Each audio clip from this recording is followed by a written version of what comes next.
e, portanto, a Espanha pôs claramente ao lado dos Estados Unidos e sofreu essas consequências, e a má gestão dessa crise e do atentado de 11 de março em Madrid foi também responsável por uma alteração de política governativa em Espanha. Portanto, o PP perdeu o poder e o Zapatero ganhou o poder nas eleições seguintes. E, portanto, isto leva-nos a pensar que, de facto, houve aqui algum impacto, embora em termos materiais as coisas... Hoje em dia viajamos, não há grande problema, embora na altura eu lembro-me de ler vários research e vários documentos de análise em que, mais catastrofistas, em que diriam que o paradigma, as pessoas vão deixar de viajar, vai ser o fim das empresas de aviação, em negócios vão-se fazer conference calls, sobretudo, o turismo também vai diminuir bastante. Obviamente que nos meses ou nas semanas subsequentes ao atentado, isso aconteceu, mas eu lembro-me pessoalmente, eu estava a viajar 7 ou 8 dias depois em trabalho. Portanto, hoje em dia nós adaptamos, as empresas adaptam-se e as coisas voltam e tornam o seu curso natural. E é assim que deve ser, não é? Porque senão estaremos a dar razão e poder aos terroristas e às pessoas que perpetram estes ataques cruéis. Nós não devemos alterar a nossa forma de viver, devemos ter, de facto, ter mais cuidado, devemos, de facto, alguns direitos que nos são quase garantidos à partida, devemos sofrer um pouco as consequências para que, no bem de todos, estamos todos mais seguros, ou seja, é mais difícil viajar, é mais difícil fazer determinadas coisas. Mesmo no sistema financeiro, como eu dizia há pouco, todos os procedimentos que existem de transferência entre contas, todos os procedimentos, a relação entre um cliente, a origem do dinheiro, é hoje em dia algo muito importante para o sistema financeiro. O sistema financeiro tem um papel muito importante para detectar a montante eventuais situações de risco, e existe um commitment muito grande do setor financeiro, pelo menos no mundo ocidental, para detectar isso. Hoje em dia nós sabemos que as organizações secretas nos Estados Unidos, a CIA, o FBI, tal como escutam chamadas telefónicas, têm software que aleatoriamente busca em e-mails algumas palavras que possam ser, ou encadeamento de palavras que possam ser encaradas como de algum risco. Fazem escutas sobre o SWIFT, que é um protocolo de comunicação entre bancos. E, portanto, isto, ao fim e ao cabo, existe aqui alguma perca de liberdade, mas é para o bem de todos. E, portanto, de facto, ainda hoje estamos a ver as consequências do 11 de setembro. O impacto económico não foi tão pouco quanto isso, embora tivesse sido tangível na altura, e em termos de danos materiais. Não foi de facto significativo, considerando a economia mundial, mas houve uma alteração, como eu disse há pouco, a nível sociológico e comportamental, que fez com que teve depois o seu impacto económico, não propriamente em distribuição de valor, mas um reajustamento dos agentes na forma como fazem negócio. Mas é interessante que até mesmo no início viu-se um aumento do consumo nos Estados Unidos, porque houve um apelo por parte dos políticos, vamos reagir, e houve ali até uma perna de subida em termos de consumo. Sim, a Bolsa, interessante. E os Estados Unidos, a Bolsa teve fechada durante 6 dias e, de facto, quando abriu, não foi um banho de sangue como estaria à espera. Depois, de facto, as coisas ganharam alguma tração, mas em dezembro o mercado já tinha subido 10% face aos mínimos, logo após ali 2 semanas, 3 semanas após os ataques.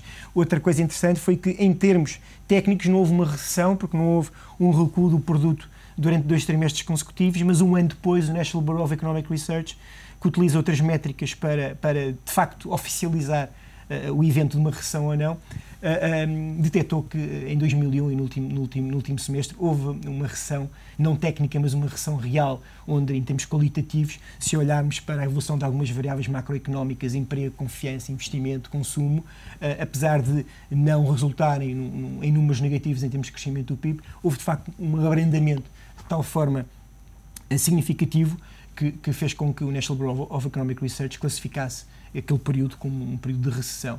Depois de haver as guerras, não é?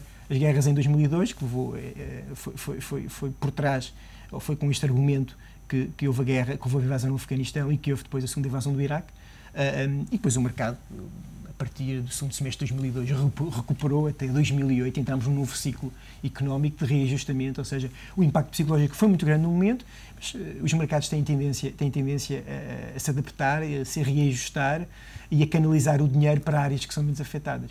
E a esquecer rapidamente as lições também.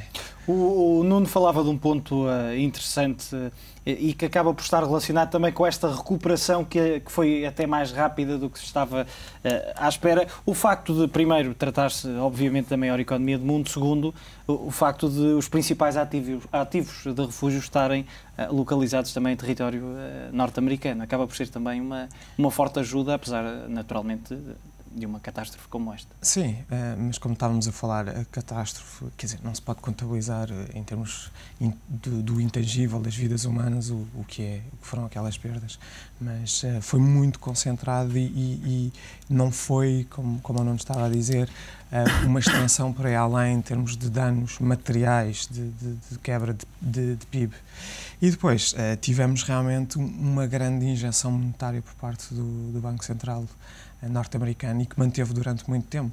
Isso nitidamente, nós estávamos a vir, novamente, isto tem um contexto, quer dizer, aquele atentado aconteceu num momento em que tínhamos reventado uma bolha, possivelmente a bolha da nossa geração, a maior que nós conhecemos, em termos de ativos, de ações, que vinha, como nós sabemos, das empresas de tecnologia, que alcançaram níveis que nem a geração dos nossos pais tinham visto anteriormente, só comparável aos anos 30, e aquilo tinha reventado.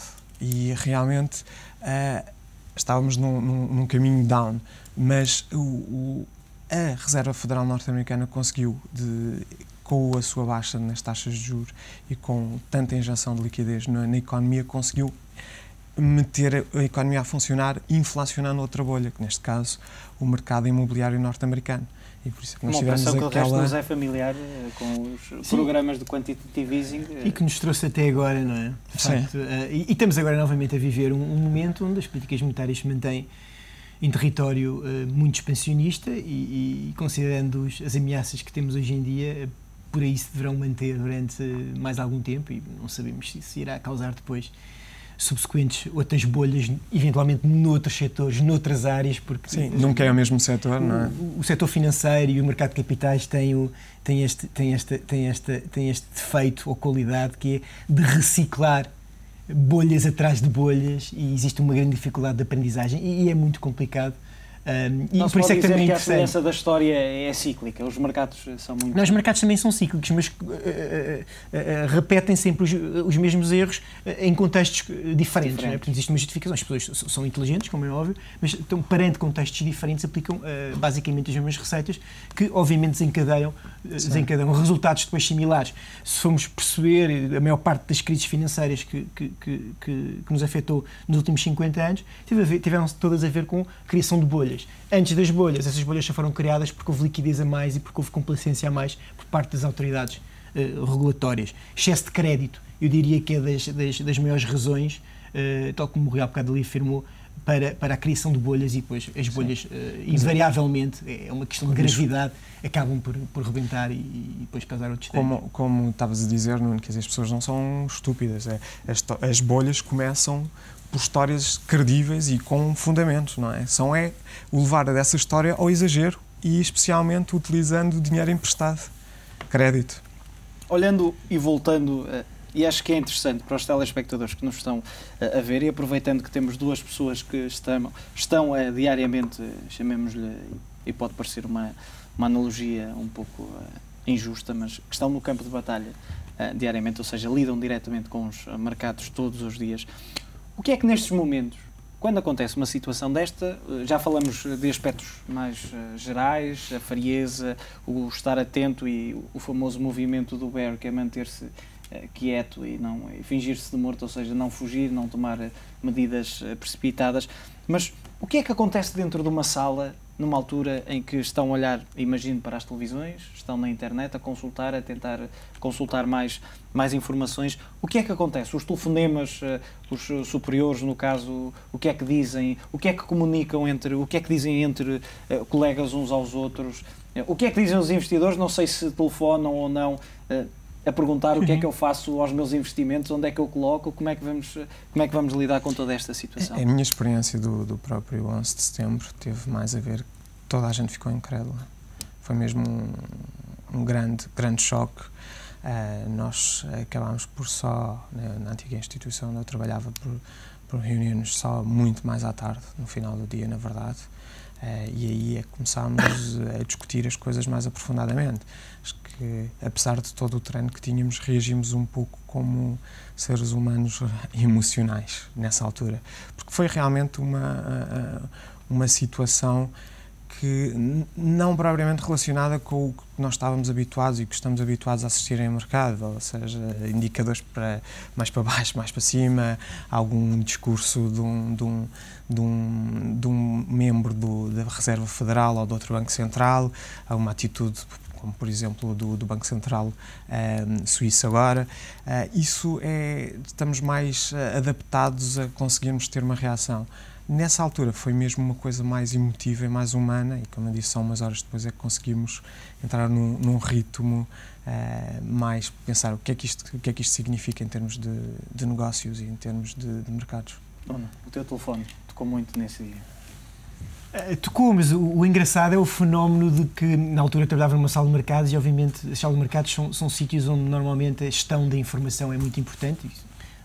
Vocês já filmaram várias salas de mercado, temos vários terminais que estão constantemente a debitar informação e novas notícias, as televisões estão ligadas, enfim, portanto é um centro que por definição as pessoas têm que estar bem informadas. Portanto, na altura eu trabalhava num banco e basicamente o banco convergiu para a sala de mercados para saber o que se passava à volta dos traders e à volta dos terminais, para perceber qual é que era o impacto, sempre à procura de alguém que na televisão, mais informado, pudesse dar alguma clarificação sobre a origem dos acontecimentos, enfim, em busca de respostas àquilo que estava a acontecer, que era o mais difícil de encontrar na altura. Mas, obviamente, fez-se negócio na mesma, quer dizer, há sempre a vida não pode parar e há pessoas que tentam também tirar partido da situação, no melhor interesse dos clientes, no melhor interesse das suas entidades e, de certa forma, há que manter a frieza, porque na prática temos as pessoas que estão nas salas de mercados têm um mandato e esse mandato é para ser cumprido ou em nome da instituição que nos paga ou dos clientes que nos estão a pagar determinado serviço e, portanto, algum nível de coerência tem que ser mantido e de frieza, embora de facto o impacto, e é uma situação tão inesperada que é muito difícil manter o fluxo de trabalho normal.